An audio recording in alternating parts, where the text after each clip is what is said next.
Guys this is Puja here welcome back to my another blog. তো আজকে আমি তোমাদের সাথে শেয়ার করছি ম্যাঙ্গো কুলফি আইসক্রিম। তো ম্যাঙ্গো কুলফি আইসক্রিম বানানোর জন্য লাগবে হচ্ছে ম্যাঙ্গো। তো ফার্স্টে দেখো আমি আমগুলোকে একটু ডিজাইন করে কেটে নিয়েছি, আর এভাবে কাটলে না আমটা তুলতে অনেকটা সুবিধে হয়। তো তোমরা কে কে বাড়িতে ম্যাঙ্গো কুলফি আইসক্রিম বানিয়ে খেয়েছো অবশ্যই কিন্তু কমেন্টে জানাবো। তারপরে আমগুলিকে আমি নিয়ে নিয়েছি, দেন দিয়ে দিয়েছি হচ্ছে একটু চিনি, দেখতেই পারছো। তারপরে কড়াইতে বসে দিয়েছি, মানে গ্যাস জ্বালিয়ে বসিয়ে দিয়েছি, আর দুধের মধ্যে দিয়ে দিচ্ছি একটু চিনি। আর আমগুলো হতে হতে দুধটাকে একটু ফুটিয়ে নিয়েছি লাল লাল করে। তারপরে আমটাকে নামিয়ে একটু ঠান্ডা করে যে দুধগুলো আমি গরম করেছি একটু লাল লাল করে, তো সেটাই আমি একটা মিক্সির উপরে দিয়ে দিয়েছি। তারপর আমি মিক্সি জারের মধ্যে দিয়ে ওটাকে ভালোভাবে পেস্ট করে নিয়েছি।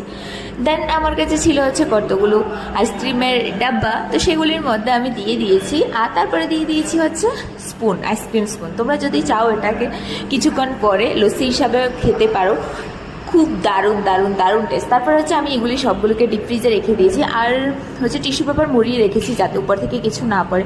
এটা হচ্ছে পরদিন সকালবেলা আইসক্রিম অলরেডি হয়ে গেছে। আর এভাবে ম্যাঙ্গো আইসক্রিম কুলফি খেতে না খুব দারুণ লাগে। তোমরা কিন্তু অবশ্যই বাড়িতে ট্রাই করে দেখবে, এতটা টেস্টি। এই যে দেখো কি সুন্দর কুলফি হয়ে গেছে। তো তোমাদের এই ব্লগটা কেমন লাগে অবশ্যই বলে। Tata, follow for more video, subscribe please, tata.